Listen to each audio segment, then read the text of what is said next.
So would you consider yourself an anarchist? I would like to. I have been on and off at times, and it's like this. It's like if you go over the speed limit, you're an anarchist. I mean, basically, you're saying that rule doesn't matter to me. It doesn't make any sense in the middle of the night to go, you know, at 25 miles an hour on a country road when you can go 40. Because there's nobody here, you know. And the best. We used to go around saying we're anarchists all the time and everything, and they'd say, "Well, what is that?" You know, one thing it's not what they taught in school, which is I have a bomb in my hand and I can do whatever I want, and you know, blah blah blah. They paint anarchy as complete chaos. And the world's not ready for anarchy yet because there's so many greedy people, both on the high end of the scale and the poor end of the scale, that people aren't willing to take care of themselves and each other. And that's what anarchy is supposedly about, is if you don't need the rules to tell you what to do, by the time you're an adult, you don't supposedly need somebody shaking their finger at you. You're supposed to know what the right thing to do is. So an ethos of personal responsibility. Yeah, it's a matter of personal responsibility to take care of others. And the best place that was illustrated to us was when we got to Rome. And inside Rome, people are driving like crazy, but they're honking their horns like crazy. It's like, I'm coming through, but I want you to know I'm here, and I promise I'll try and not hit you, you know? And everybody, so it's just like horns all the time, but you heard, compared to New York City, the accident levels just seem to be nothing. And yet there's people walking in the streets, you know, just like they're, you know, the sidewalk. Yeah. You get outside the gates of the city, or the walls of the city, and it becomes country really very quickly, actually. And then you come to these huge, long, straight roads and a crossroad, and there's a stoplight there. And people slow down, and if nobody's coming, they blow off the stoplight. And if somebody's coming, they honk their horn and stop. You know? But they don't blow off the stoplight, you know. Yeah. If the rule doesn't make any sense, you know, but it requires, again, being aware of what's going on and taking care of yourself and taking care of the people around you.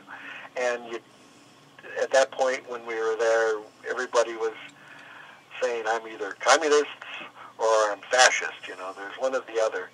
And the fascists took themselves a lot more seriously than the communists did, unfortunately. You'd see a communist march and the person in the front carrying a flag would have a Fiorucci outfit on or something like that, you know. It was like, it was taken more as a fashion statement. Yeah. Than the fascists, which took it quite like, I want to be in power and run the show type statement. But the thing is, they changed governments like every 4 to 6 months or something like that. Oh, wow. And things would just stay on. And we'd say, you guys are anarchists. And they'd say, no, I'm a communist. So, anyhow. So, to quote at the end of your bio on the website, it says, Klaus believes in the power of music, plain and simple, which is something I wholeheartedly agree with. Do you have any stories to share where this was affirmed for you? Every time we play. Wow. Every time I play in general. It was tough going when we first went out without Biafra. And, you know, he was invited, but he chose not to come after all the, you know, mess that happened in the late 90s and early aughts. But we went out, and a lot of people were, you know, sort of cynical about, but they at least came in to look. There were people that were picketing outside. Wow. And we'd go out and talk to them and say, they said, well, you screwed Biafra and you did this. Well, where do you get your information? Well, from Biafra's webpage or blah, blah, blah. Or, Punk News or whatever, which was almost entirely in line with Biafra as far as that argument goes. And we think, we don't know anybody in this town. So we have tons of spots on the guest list. We don't have anybody fill them. Why don't you come on in? And then talk to us afterwards, because we always come out afterwards and talk to people. And a lot of people, there'd be a couple of people who'd be grumpuses still, but most people would say, geez, you guys, you're still fun, it's the music, and that's the point. It's the music and what's being said with it, and that it's, unfortunately, a lot of it's still very relevant. Yeah. And we're starting to write some new stuff now again, finally, getting... That's exciting. Yes. Yeah, we're going to... But it's a whole new paradigm. I mean, you don't release an album anymore, so we're probably going to start we're thinking of doing, we've got a couple of new songs in the set, but not a vast majority of them. And Biafra still does Dead Kennedy songs, so with Guantanamo. So it's the music is what the power is, and I think it can change things. And I mean, look at the '60s. Look at how much influence Bob Dylan and the Beatles had on the way people thought. Look at America and Canada. You guys are America. You're North America. You never get credit for it. No, I think we get mistaken for Americans all the time, but I don't think it's something we like to... I tell you, if I had to leave here because of politics really going south, it would either be Vancouver or Toronto or Costa Rica. Costa Rica. So when was the last time you were in Toronto? Oh, I think it must be I would have to literally look at our tour list, but I think it's been 4 or 5 years. Cool. And probably. You've played Lee's Palace? I'd have to look at literally our webpage to see, to know exactly when the last time we played Toronto per se was. We were just up in Vancouver, but that's like saying, when was the last time when you were in New York? I said, well, we were in Los Angeles just half a year ago, but, Yeah. It's a different world. So it's been a while for Toronto, but not more than 4 or 5 years, I don't think. And we take very short tours, partially because I was raising a kid for the most part during our second go-round, and wanted to see her grow up. So I didn't want to take long tours and be away for that long. That's awesome. And now it's just a matter of keeping the energy of the shows high. And we're not 23 anymore. And I think a lot of us can relate to that, though. I'm 40 myself, and I go out to the shows and I'm sore for weeks after. If we're playing 5 or 6 shows in a row, we want them to be, all high energy shows, and what people, we don't want to play shows we wouldn't want to see ourselves, basically. When it starts to become that, then we'll pack it in as far as performing. Nice. But right now, people still seem to like it. Great. So you're playing at Lee's Palace on February the 8th with Random Killing? Oh, yes. Thanks for the plug. So have you played with Random Killing before? I don't think so. Oh, you're going to have a great time. There's so many bands. But that name doesn't ring a bell as having played with them before, at least. So can you name me your favorite Canadian punk rock band? Oh, to my heart, it would have to be DOA, Pointed Sticks. I like the old school guys a lot. DOA are awesome. I know a lot of the new school ones. Like I say, I don't spend all my time. I keep up to a degree with, punk rock bands. But basically, the most influence I get is by playing them and by listening to college radio stations. The good thing about San Francisco, as we have in the Bay Area, we have like 4 college radio stations. We used to have 5, and one got just totally fucked. They got taken over by conglomerate that runs a classical music thing, and KUSF is still, I think, on the internet, but it's just had its had the air taken out of its tires. But there's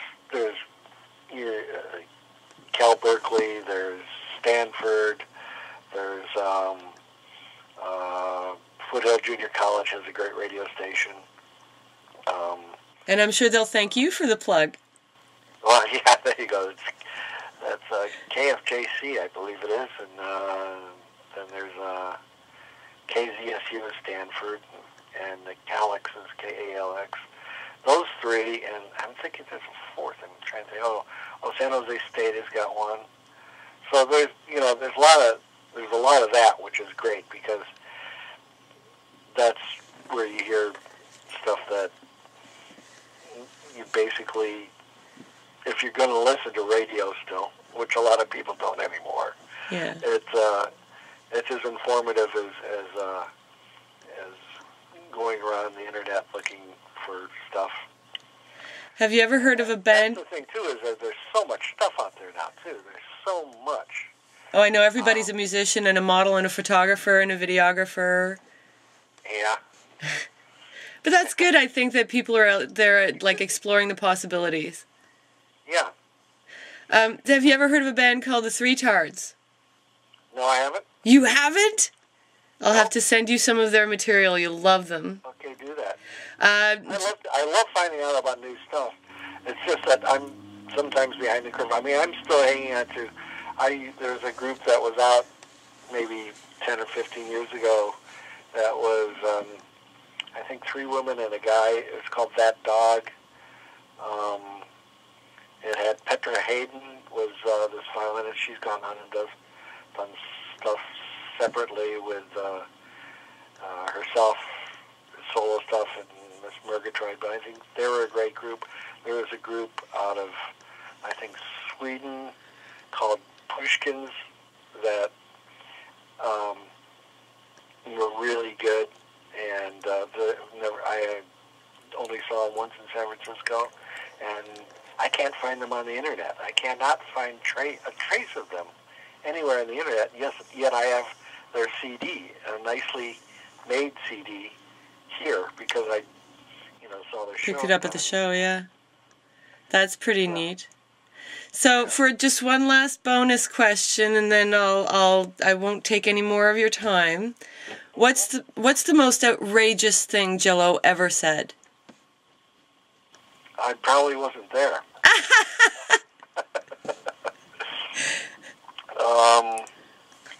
While I was around, because we don't see each other very much anymore.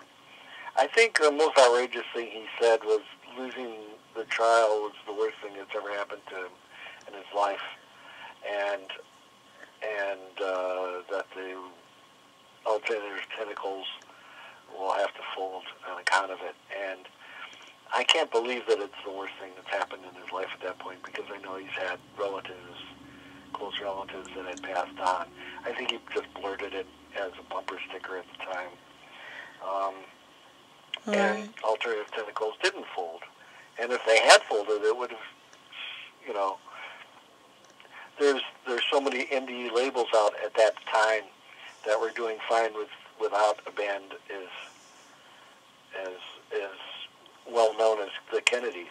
Mm-hmm. And yet they were doing fine. So if Biafra it was sort of insulting also to.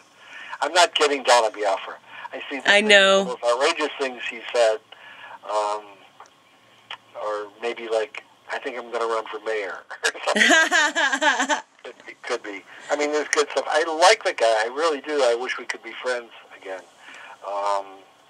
Let's hope that you guys do. I'm interested in a lot of the stuff he does. I'm glad he's still out there playing, but he can't be our daddy and say we can't play, and he doesn't want to join and play with us anymore so far. So, but Who knows? The world didn't end in December, so maybe, you know, we will see the Kennedys with Biafra at the head at some point. That would be, you know, that would be a good thing, I think. You know, he doesn't think so at the time. But, you know, I've learned to, you know, back in the 90s, people were talking and after we broke up in the late 80s, they were talking about us getting back together, and I said, no, that's never going to happen. But I've learned that, you know, that doesn't work. You can't predict things, and you can't say never, because it just doesn't work. That's great. Well, thank you so much. It's been a real pleasure speaking to you. Okay. We'll see you in a couple of weeks. I hope so. Talk to you soon. Okay, great. Bye-bye.